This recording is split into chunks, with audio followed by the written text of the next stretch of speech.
The shuttle doors opened with a soft hiss, and Dr. Lisa Morgan stepped into the research station for the first time. The metal floor felt cold under her boots as she looked around the main corridor. Everything was clean and bright, with white walls and blue lights running along the ceiling. Through the large windows, she could see the planet below them, covered in dark forests and strange purple clouds. "Welcome to Station Echo," said a tall man with short brown hair and kind eyes. He walked toward her with his hand extended. "I'm Captain Jake Harrison. We've been waiting for you." Lisa shook his hand and smiled. "Thank you, Captain. I'm excited to be here. The reports about this planet are amazing." Jake nodded and picked up her bag. "Come on, I'll show you around and introduce you to the team. Then we can talk about why you're really here." They walked through the station's corridors, and Jake pointed out different rooms. The station was not very big, but it had everything they needed. There was a lab for studying plants, another lab for rocks and soil, a medical bay, sleeping quarters, a dining area, and a command center filled with computers and screens. "The planet down there is called Kepler 442b, Jake explained as they walked. "It's about the same size as Earth, but it has 2 moons instead of 1. Those moons create some very strange conditions down there." Lisa looked out another window at the planet. "What kind of conditions?" "Every 72 hours, the 2 moons line up perfectly. When that happens, they create a type of radiation that can kill most living things in minutes. But somehow, life down there has learned to survive it. That's why we're here." They entered the dining area, where 3 people were sitting at a table drinking coffee. They all looked up when Jake and Lisa walked in. "Everyone, this is Dr. Lisa Morgan, our new team member," Jake said. "Lisa, meet the rest of our crew." A woman with long red hair and freckles stood up first. "I'm Sam Rivers, the botanist. I study all the weird plants down there." She had a friendly smile and seemed very relaxed. Next was a shorter woman with dark hair pulled back in a ponytail. "Amy Foster, geologist.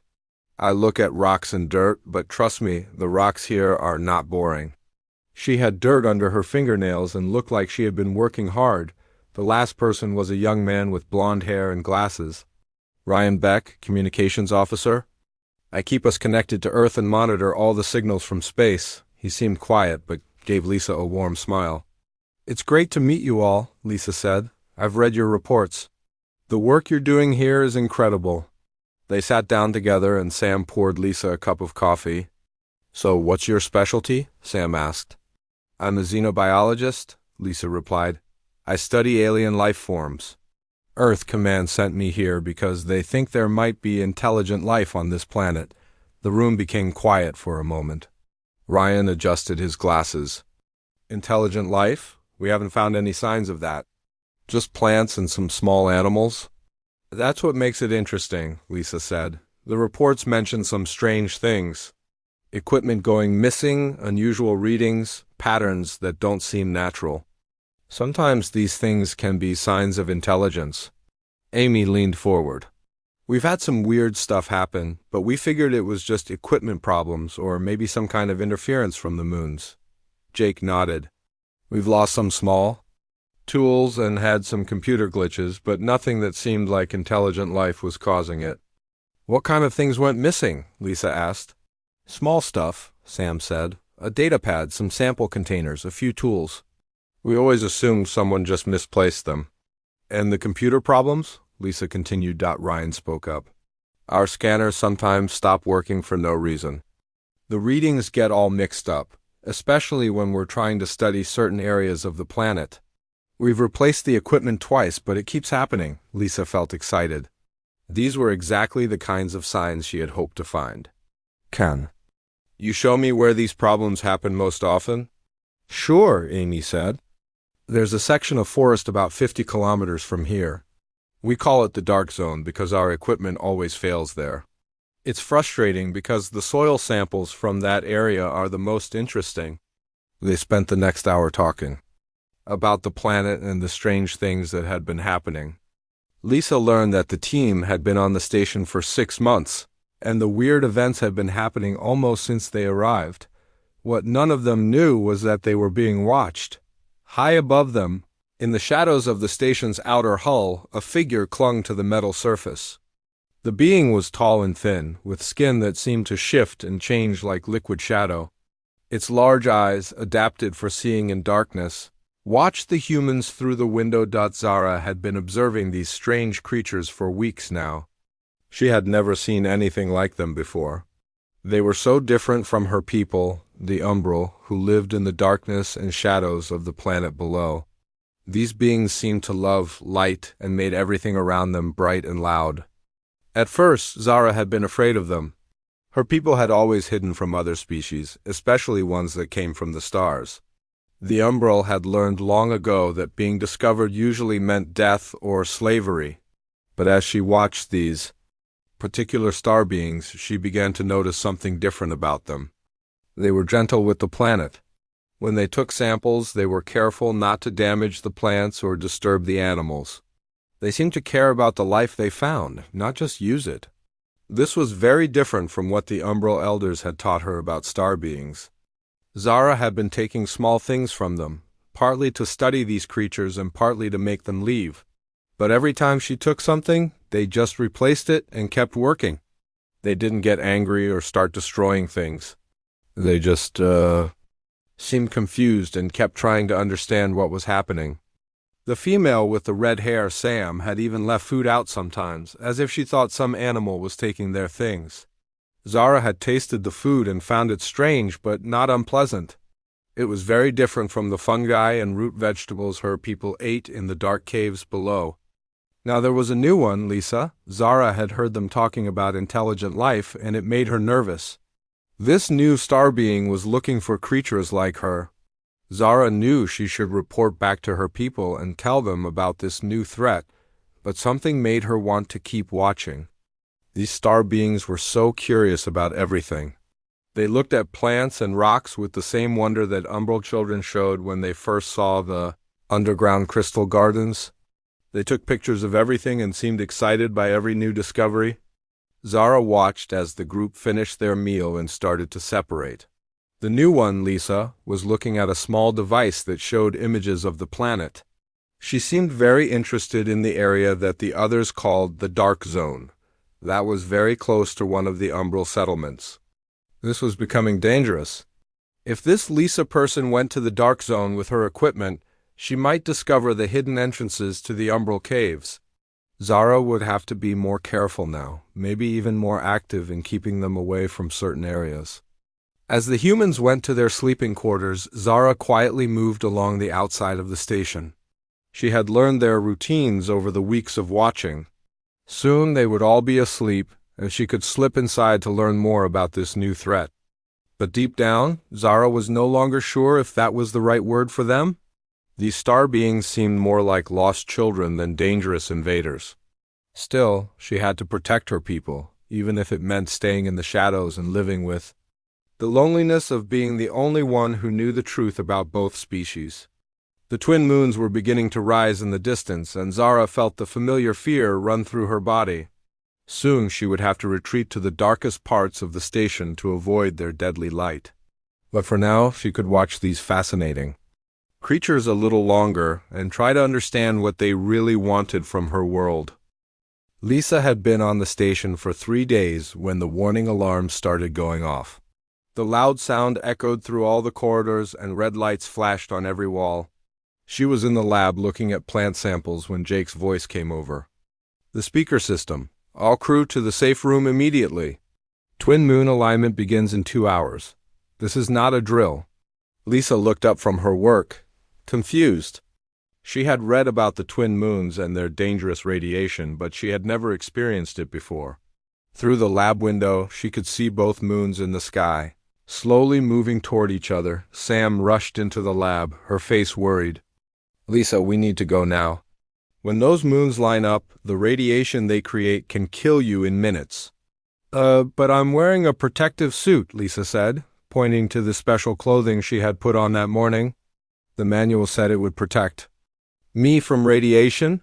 Sam shook her head. That suit is for normal space radiation. This is something completely different. The twin moons create a type of energy that goes through almost everything. Come on, we need to get to the shielded room. Lisa followed Sam toward the safe room, but as they walked through the corridor, she saw something that made her stop. One of the computer screens, her detection equipment was showing readings she had never seen before. The numbers were jumping around wildly, and there were patterns that looked almost like signals. Sam, look at this, Lisa said, pointing at the screen. These readings are incredible. I think there might be some kind of intelligent response to the moon alignment. Sam grabbed Lisa's arm. Whatever it is can wait. We need to get to safety. Now, but Lisa was too excited by what she was seeing. Just give me 5 minutes. I need to get to the observation deck to take some readings during the early phase. My suit should protect me for a short time. Lisa, no, Sam said, but Lisa was already walking toward the observation deck. Jake is going to be so angry at both of us. Lisa reached the observation deck just as the twin moons were getting closer to each other. The large windows gave her a perfect view of the planet below and the moons above. She set up her equipment quickly and started taking readings. At first, everything seemed normal. Her suit was working fine, and the radiation levels were still safe. But as the moons got closer, Lisa started to notice strange things happening to her equipment. The numbers on her screens were changing in ways that didn't make sense. What Lisa didn't know was that Zara had been following her. The Umbral had felt the familiar terror as the twin moons began their deadly dance. All of her people were already deep in their underground shelters, hiding from the light that would soon fill the sky. But Zara had seen Lisa heading toward the observation deck, and she knew the human didn't understand the real danger, the protective suit might work against normal radiation, but the twin moons created something much worse. The light didn't just kill quickly, it burned you from the inside out, causing terrible pain before death. Zara watched from the shadows as Lisa worked with her strange devices. The human seemed so focused on her work that she didn't notice her equipment starting to smoke. The twin moons were getting very close now, and their combined light was beginning to fill the observation deck. Lisa finally looked up from her equipment and saw that something was wrong. Her suit's warning lights were blinking red, and she could feel heat building up inside her protective clothing. The readings on her devices were going crazy, and some of them had stopped working completely. This can't be right, Lisa said to herself, trying to adjust her equipment. But as she worked, she started to feel sick.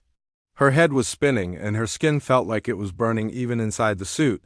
Zara could see that the human was in serious trouble. The twin moons were almost aligned now, and their deadly light was getting stronger every second. In a few more minutes, it would be too late to save her. Every instinct told Zara to stay hidden. Her people had survived for thousands of years by never revealing themselves to other species. If she helped this human, she would be breaking the most important law of the Umbral. But as she watched Lisa fall to her knees, clearly in pain, Zara couldn't just watch her die. Zara stepped out of the shadows and ran toward Lisa. The human looked up and saw her for the first time. A tall, thin being with skin that looked like moving liquid shadow. Lisa's eyes went wide with surprise, but she was too sick to be afraid. "You have to come with me now," Zara said in broken English that she had learned from listening to the humans. Her voice was soft and musical, but there was urgency in it. Lisa tried to stand up, but her legs wouldn't work properly. The radiation was making her too weak to move. Zara grabbed Lisa's arms and started pulling her toward a maintenance door that led to a service corridor. As soon as Zara touched Lisa, she felt terrible pain shoot through her body. The human suit was giving off heat and light that burned Zara's sensitive skin, but she didn't let go. She dragged Lisa through the door and down a dark corridor toward a small room that was shielded from radiation. The twin moons reached perfect alignment just as Zara got Lisa into the safe room. Through the small window, they could see the planet below being bathed in deadly light that looked like silver fire. Any living thing caught in that light would be dead in seconds. Lisa was breathing heavily and sweating inside her suit. The radiation exposure had made her very sick, but she was alive. She looked at Zara, who was sitting in the corner of the room, and saw that the alien's skin was covered in painful-looking burns. "You saved me," Lisa whispered. "But you hurt yourself doing it." Zara nodded, trying not to show how much pain she was in. The human suit had burned her arms and hands, and even the small amount of light in the room was making her skin sting, but she was more worried about the human than herself. Your people, they don't know about the real danger of the twin moons, Zara said slowly, choosing her words carefully. The light ... it burns from inside your suit. Not enough protection, Lisa stared at Zara in amazement. This was first contact with an intelligent alien species, and it was happening in the worst possible circumstances. Both of them were hurt and trapped together until the moons separated again. My name is Lisa, she said, pointing to herself. What is your name? Zara, the alien replied. I am ... I was watching your people, trying to understand why you came here. You were the one taking our equipment, Lisa realized. You've been studying us, Zara looked embarrassed. Yes, I was afraid ... My people are afraid of star beings. Like you, we thought you would hurt our world. Lisa looked at Zara's burned skin and felt terrible guilt. I hurt you just by being near you, our species. We're very different, aren't we? Very different, Zara agreed. Your people love light, my people ... Light is death to us. The twin moons are our greatest fear. They sat together in the dark room, both in pain, both afraid, but both alive because Zara had chosen to help Lisa despite the danger to herself. Outside, the twin moons continued their deadly alignment. Bathing the planet in radiation that would kill almost anything it touched, Lisa tried to use her medical knowledge to help Zara, but everything she knew about treating burns seemed wrong for Zara's strange skin.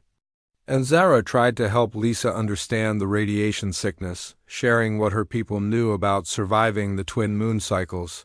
How long will this last? Lisa asked. 6 hours, Zara replied. Maybe 7. Then the moons will separate and the light will be safe again. Lisa nodded and settled back against the wall. 6 hours trapped with an alien who had saved her life, an alien whose people had been secretly watching the humans for weeks. She had so many questions, but right now, they both just needed to survive. Thank you, Zara, Lisa said quietly. I know this was dangerous for you. Why did you help me? Zara was quiet for a long moment. Your people, you are not what we expected. You are kind to our world, kind to things that are different. I could not watch you die. Outside, the deadly light of the twin moons continued to shine, but inside the small room, two very different beings had taken the first step toward understanding each other. The first hour in the small room was the hardest. Lisa felt sick from the radiation, and Zara's burns were getting worse. The alien's skin looked like it was still burning even though they were away from the light. Lisa wanted to help, but every time she moved closer to Zara, the heat from her body made the alien's pain worse. I'm sorry, Lisa whispered, staying on the other side of the small room. I don't know how to help you without hurting you more. Zara was breathing in short, quick breaths, trying to deal with the pain. It is ... It is not your fault. My people ... We are made for darkness. Your light, your heat ... It is like fire to us. Lisa looked at her medical kit, but she didn't know what would work on alien skin. Can you tell me what helps your people when they get burned? Cold, Zara said simply. Cold and darkness. But we also use ... I know your word for it. She tried to describe a plant that grew in the deep caves where her people lived. It sounded like some kind of moss that stayed very cold. Like a natural cooling medicine, Lisa said, understanding. We have something similar. She carefully took out a cooling gel from her medical kit and showed it to Zara from across the room. This might help, but I don't know if it's safe for your people. Zara looked at the small container. She was in so much pain that she was willing to try anything. Show me how to use it. Lisa explained how to apply the gel, being careful not to get too close. Zara put some on her worst burns, and after a few minutes, she seemed to feel a little better. The gel wasn't perfect, but it helped reduce the burning sensation. Thank you, Zara said, sounding relieved. Now, you are sick from the moonlight. What can I do to help you? Lisa was still feeling dizzy and weak. I need water and rest. The radiation made me very sick, but it should get better with time. Zara pointed to a water container in the corner of the room. Emergency supplies, she explained. I have been studying your facilities. As Lisa drank the water, she realized something important. You speak English very well for someone who has never talked to us before. I have been listening to your people for many weeks, Zara admitted. Your language is interesting, very different from ours. What is your language? Like? Lisa asked, curious. Zara made some soft sounds that were like music mixed with whispers. It was beautiful but completely unlike any human language Lisa had ever heard. We speak with sounds and also with changes in our skin color. But you cannot see the colors in this darkness. Lisa wished she could see Zara's skin change colors, but she knew any light would cause the alien more pain. Can you teach me some words in your language? For the next hour, they tried to teach each other basic words. Lisa learned that Zara's people called themselves the Umbra, which meant shadow people in their language. Zara learned that humans came from a planet called Earth, which was much brighter than her world. Your people, Zara said carefully. Why did you come to our world? Lisa thought about how to explain it simply. We want to learn about life on other planets. We're curious about how different species survive in different places. We're not trying to hurt anyone or take anything. Many star beings who came before were not like you, Zara said quietly. They took things, they hurt people. My elders taught us to hide from all star beings. What happened to the other aliens who came here? Lisa asked. Some left when they could not find anything valuable. Others ... Zara paused. Others tried to mine our world during the safe times between moon cycles. The twin moons killed them. We did not save them, Lisa understood. The Umbral had watched other species come to their world and die from the radiation because they didn't warn them. But Zara had chosen to save Lisa. Why was I different? Zara was quiet for a long time. Your people are gentle with our world. You study the plants but do not destroy them. You take small samples but leave the rest alone, and ... She hesitated. I watched you help a small animal that was hurt. You spend an hour fixing its wing and then let it go. Most star beings would not care about one small creature. Lisa remembered the incident. She had found a bird-like animal with a broken wing and had carefully treated it before releasing it back into the wild. She hadn't known anyone was watching. All life is important, Lisa said. That's what I was taught as a scientist. We study life to understand it and protect it, not to use it. Your people ... Are they all like this? Zara asked. Lisa had to be honest. No, some humans do hurt other species or damage planets for profit. But many of us want to explore space to learn and to find friends among the stars. The people on this station are all scientists who care about protecting life. Zara seemed to think about this for a long time. My people have been hiding for so long.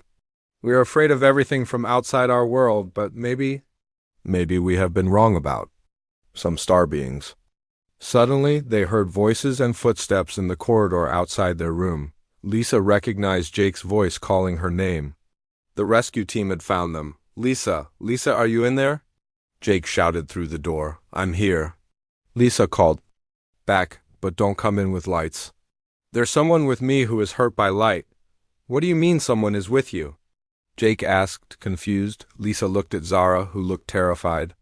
This was the moment that would change everything. If the other humans saw Zara, there would be no going back to hiding. I mean, there's an intelligent being from this planet who saved my life, Lisa said carefully. She's hurt and needs medical help, but she can't be exposed to bright light. There was silence outside the door. Then she heard Jake talking quietly to the other team members. After a few minutes, Jake spoke again. Lisa, we're going to turn off all our lights and come in slowly. Can you tell us what to expect? Lisa looked at Zara. It's your choice. You can hide in the darkest corner, and I'll try to explain without them seeing you, or you can let them help you.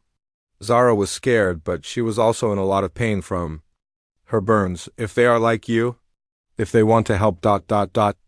They're good people, Lisa promised. They won't hurt you. Okay, Zara whispered, but no bright lights. Jake, Lisa called out. She's badly burned and very sensitive to light. We need the medical kit, but everything has to be done in darkness. The door opened slowly, and Jake, Sam, Amy, and Ryan entered with only small, dim lights that they kept pointed at the floor. Even that little bit of light made Zara move further into the shadows. Sam gasped when she saw Zara's shape in the darkness. Lisa, is that really ... An alien, Amy finished, her voice full of wonder. Ryan was holding his dim light very carefully, making sure it didn't shine toward Zara. This is incredible. First contact. Jake, always the practical leader, focused on the immediate problem. Lisa, you look terrible. Are you hurt? Radiation sickness, but I'll be okay. Zara is worse.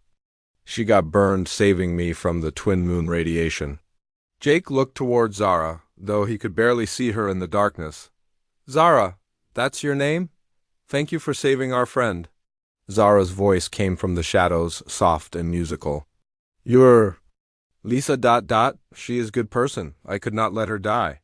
Sam carefully approached with the medical kit, keeping her light pointed away from Zara. Can you tell us how to help you? For the next 2 hours, the humans worked together to help both Lisa and Zara. They had to learn quickly how to provide medical care in almost complete darkness. Zara taught them about umbral anatomy and what treatments would work for her burns. Amy discovered that the cooling gel Lisa had used was actually perfect for umbral skin. Ryan figured out how to set up communication devices that could work without bright screens. And Jake coordinated everything, making sure both patients got the care they needed.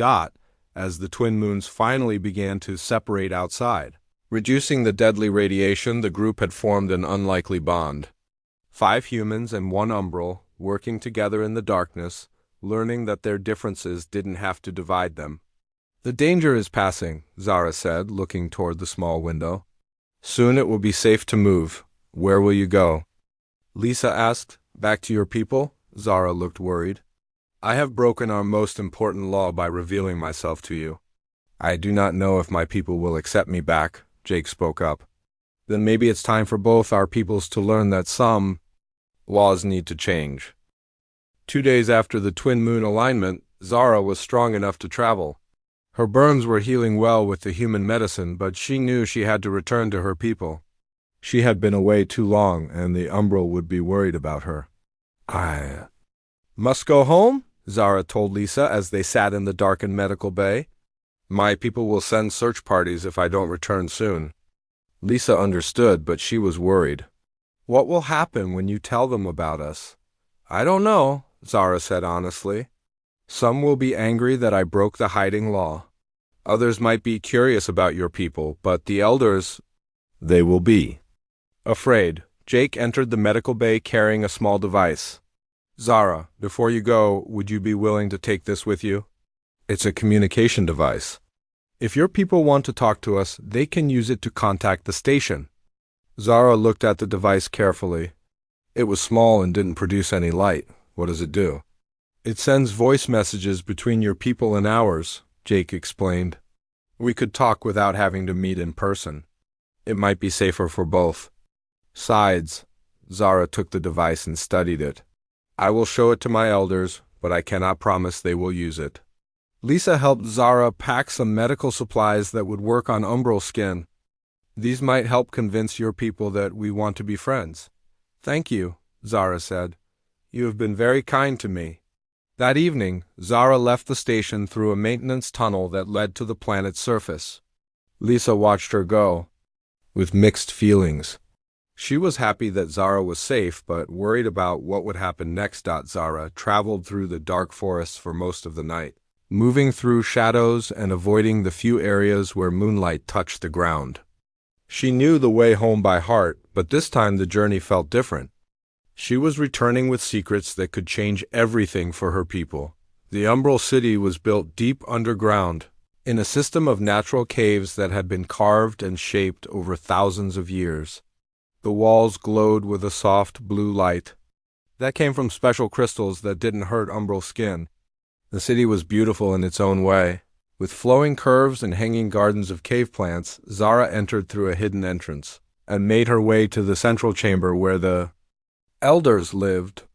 She knew they would be waiting for her. The Umbral had ways of knowing when one of their people was coming home. The elder chamber was a large, circular room with walls covered in ancient symbols. 5 elderly Umbral sat on stone seats, their skin showing the pale colors that meant they were old and wise. In the center of the group sat Vera, the oldest and most respected elder. "Zara," Vera said, her voice like a soft wind. "You have been gone for many days." The watchers reported strange lights and sounds from the Starbeing station. Zara bowed respectfully. "Yes, Elder Vera, I have much to tell you." "Speak," Vera commanded. Zara took a deep breath and began her story. She told them about watching the humans for weeks, about learning their language, about the missing equipment and her attempts to make them leave. She told them about Lisa's near death during the twin moon alignment and her decision to save the human's life. As she spoke, the elder's skin colors changed from curious blue to worried yellow to angry red. When she finished, the chamber was silent for a long time. "You revealed yourself to the star beings," said Elder Kren, his skin flashing dark red. "You broke the most sacred law of our people." "I saved a life," Zara replied. "She would have died if I had done nothing." "Better that one star being dies than our entire people be discovered and destroyed," said Elder Myra, her skin pale with fear. Vera held up her hand for silence. "Tell us about these star beings, Zara. What are they like?" Zara described the humans in detail. She told them about Lisa's kindness to the injured animal, about the team's careful study of the planet without damaging it, about how they had worked together to help her when she was hurt. "They are not like the others who came before," Zara said. "They do not want to take things from our world. They want to learn and understand." "All star beings say this at first," Elder Kren said angrily. "Then they bring ships and weapons and take what they want." "But these ones are different," Zara insisted. "They saved my life just as I saved theirs. They could have captured me or hurt me, but they didn't. They helped me heal." Vera studied Zara carefully. "You have been changed by this experience. Your skin shows colors I have not seen in you before." Zara looked down at her hands. It was true. Her skin was showing new patterns of silver and gold. That meant hope and friendship. These were colors that young Umbral rarely displayed. "Show us what the star beings gave you," Vera said. Zara carefully took out the communication device and the medical supplies. She explained how each item worked and what the humans had said about them. The elders examined the items carefully.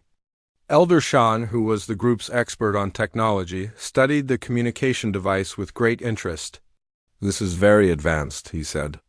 "But it appears to be exactly what the young one says it is. A device for talking across distances." "It could be a trap," Elder Kren warned. "They could use it to locate our city." "Or," said Elder Tooze, speaking for the first time, "it could be a way to learn about them without putting ourselves in danger." Vera looked at each of the other elders, reading the colors in their skin. She could see that they were divided. Some were afraid, others were curious, and a few were angry.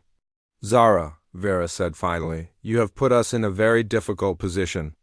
If these star beings are truly peaceful, then contact with them might help our people.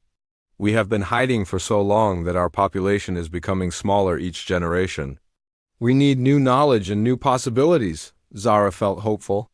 "Then you will try to communicate with them?" "But," Vera continued, "if they are dangerous like the others, then your actions may have doomed us all. We cannot take such a risk lightly." Elder Kren stood up, his skin flashing angry red. "I vote that we silence the star beings permanently. We know where their station is. We could disable it during the next twin moon alignment." "That would be murder," Zara said, shocked. "It would be survival," Kren replied. "And it would make us no better than the worst star beings," Elder Tooze said quietly. "We have never killed to protect our secrets. We have always relied on hiding." The debate continued for hours. Some elders wanted to attack the station, others wanted to move the entire city to a location far from the humans, and a few were interested in the possibility of peaceful contact. Finally, Vera called for silence. "We will not make this decision tonight. This is too important to rush. Zara, you will remain in the city while we decide what to do. You are not to return to the star beings." "But Elder Vera," Zara protested, "they will be worried about me. They might think something bad happened and come looking for me." "That is exactly what we are afraid of," Kren said. Vera looked thoughtful. "Perhaps we should send them a message to let them know you are safe but that you cannot return yet."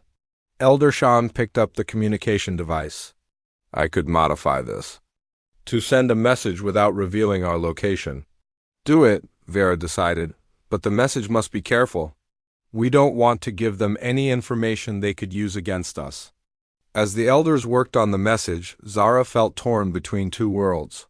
She cared about her people and wanted to protect them, but she also cared about the humans who had become her friends. She thought about Lisa, who was probably worried about her right now. Meanwhile, back at the station, Lisa was indeed worried. She spent most of her time monitoring the communication equipment, hoping for some word from Zara. The other team members had been asking her questions about the Umbral, but she didn't have many answers. "Do you think she's okay?" Sam asked during dinner. "I hope so," Lisa replied. "But I'm worried about what her people will do when they learn about us." Jake was studying reports on his tablet. "I've been reading about other first contact situations. They're always complicated. Both sides are usually afraid of each other. The difference is that Zara's people have been hiding successfully for a long time," Amy pointed out. "They might see us as a threat to their survival." Ryan looked up from his equipment. "I'm picking up some kind of signal. It's very faint, but it's coming from the planet's surface." Everyone gathered around Ryan's equipment as he tried to clean up the signal. After a few minutes, they heard a voice speaking in accented English. "Human station, this is Elder Shan of the Umbral people. Your friend Zara is safe. She is with her people now. We are discussing what to do about your presence on our world. We will contact you again when we have decided." The message ended, leaving the humans with more questions than answers, but at least they knew Zara was alive and safe. "Well," Jake said, "I guess now we wait and see if they want to be friends or enemies." Lisa stared out the window at the planet.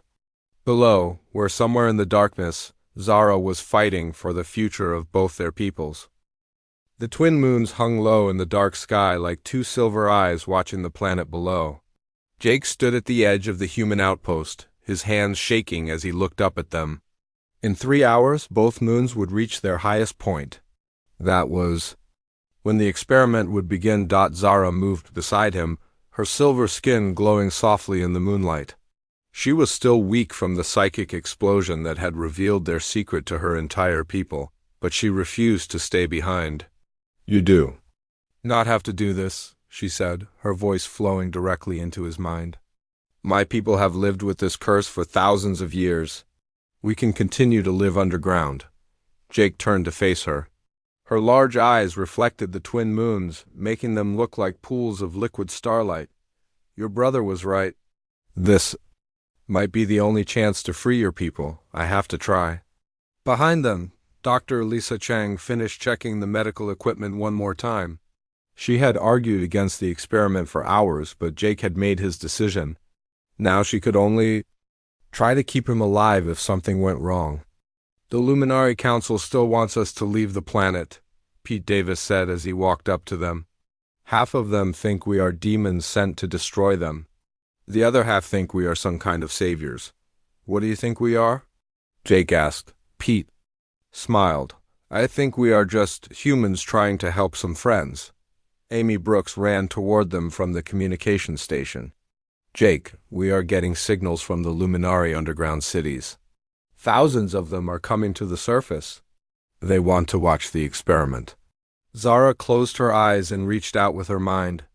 Jake could feel her touching the thoughts of her people across the planet, fear mixed with hope, desperation mixed with dreams of freedom. "They are scared," she whispered, "but they are also ready to believe." Kale appeared from the shadows, moving with the silent grace that all Luminari possessed. Zara's brother looked much like her, but his skin was darker blue and his eyes held the hardness of someone who had seen too much suffering. The council has agreed to let the experiment proceed, he said. But if it fails, if Jake dies, or if the lunar fever spreads to our people on the surface, they will activate the bioweapon. Your people will have 1 day to leave the planet before the air becomes poison to you. Jake nodded. He had expected this. The Luminari Council had every right to protect their people. I understand. There's something else, Kale continued. The elders have studied the psychic explosion from 3 days ago. They believe that when Zara lost control, she created a permanent link between you and our people. You can feel us now, cannot you? Jake had noticed it, whispers at the edge of his mind. Emotions that were not his own. The constant awareness of thousands of lives hidden beneath the planet's surface. Yes, this link might be what saves us, Kale said. Or it might be what kills us all. The twin moons continued their slow climb across the sky. Luminari began emerging from hidden entrances all around the area. They moved carefully, staying in the shadows of buildings and rocks. Jake had never seen so many of them at once. Their skin colors ranged from pale silver to deep purple, and they all watched him with the same expression of desperate hope. Dr. Chang attached the last sensor to Jake's forehead. Your brain activity is already showing unusual patterns, she said. The psychic link is definitely active. Zara lay down on the bioorganic platform that her people had grown for the experiment. It looked like a mixture of plant and machine, with tendrils that connected to her nervous system. Similar connections would link her to Jake when the time came. The moons will reach their peak in 30 minutes, Amy announced. Jake could feel it already. A strange energy building in the air. The luminari around them began to show signs of distress. Their skin started to glow brighter. Some of them pressed their hands to their heads as if fighting off pain. It is beginning, Zara said. Her voice was strained. The lunar fever always starts before the moons reach their highest point. Jake knelt beside her platform. Tell me what you need me to do. When the fever takes hold of me, I will lose control of my abilities. Every thought, every emotion will broadcast to our people. You must be ready to link with me at that moment. Your human mind might be able to create a barrier, a shield that protects us from the worst effects. What if it does not work? Zara reached up and touched his face with her long, delicate fingers. Then we will have tried. That is more than anyone has done in 1,000 generations. The twin moons climbed higher. The luminari around them began to retreat toward their underground shelters. Jake could feel their fear through the psychic link. It was like a weight pressing down on his mind. Jake, Dr. Chang called out, your brainwaves are spiking. Whatever is happening, it is affecting you too. He could feel it now, a burning sensation that seemed to come from inside his bones. The twin moon's light was doing something to him, changing him in ways that human science could not explain. Zara cried out in pain. Her skin blazed with silver light so bright that Jake had to close his eyes. He could feel her thoughts scattered like leaves in a hurricane. Every luminari on the planet would be experiencing this chaos. Now, Jake, Kale shouted. Link with her now. Jake pressed his hands against the bioorganic connections on Zara's platform. The moment he made contact, the world exploded into sensation. He was no longer just Jake Morrison, human captain. He was connected to every luminari mind on the planet. The lunar fever hit him like a physical blow. His body felt like it was burning from the inside out. But through the connection with Zara, he could feel something else. A pattern in the chaos. A rhythm that his human mind could understand. He focused on that rhythm, using it as an anchor in the storm of alien thoughts and emotions. Slowly, carefully, he began to project his own mental patterns through the link. Not trying to control the luminari minds, but offering them a different way to process the lunar energy. The effect was immediate. Zara's chaotic broadcasting began to stabilize. Through her, Jake could feel the change spreading to other luminari across the planet. The burning pain was still there, but it was manageable now, controlled. It is working, Kale whispered in. Amazement. For the first time in their recorded history, the Luminari were experiencing the twin moon's peak without losing their minds to fever. They could feel the energy, but it no longer consumed them. Jake opened his eyes and looked up at the twin moons. They seemed different now, less threatening. The silver light that had once brought terror now felt warm and welcoming. All around them, Luminari were emerging from their shelters. They stood in the open moonlight, their skin glowing but not burning. Children who had never seen the surface. During a twin moon alignment laughed and danced in the silver light. Zara sat up on her platform, tears streaming down her face. "We are free," she whispered. "For the first time in 1,000 years, we are free." The experiment had succeeded beyond their wildest hopes. Jake's human neural patterns, amplified through Zara's abilities, had created a harmonic frequency that neutralized the dangerous effects of the twin moon's radiation. In the days that followed, everything changed. The Luminari Council declared an end to their isolation. They welcomed the humans as honored guests and began sharing their advanced biotechnology. Plans were made for permanent cooperation between the two species. Jake and Zara became the first official ambassadors between humanity and the Luminari. Their accidental love story had become the foundation for a new era of interstellar friendship. The twin moons still rose every night, but they no longer brought fear. They had become symbols of hope, reminding everyone that even the greatest curses could be broken when different peoples worked together. Zara no longer feared the twin moon's light. And Jake had found something more valuable than any scientific discovery. He had found love that transcended the boundaries between worlds.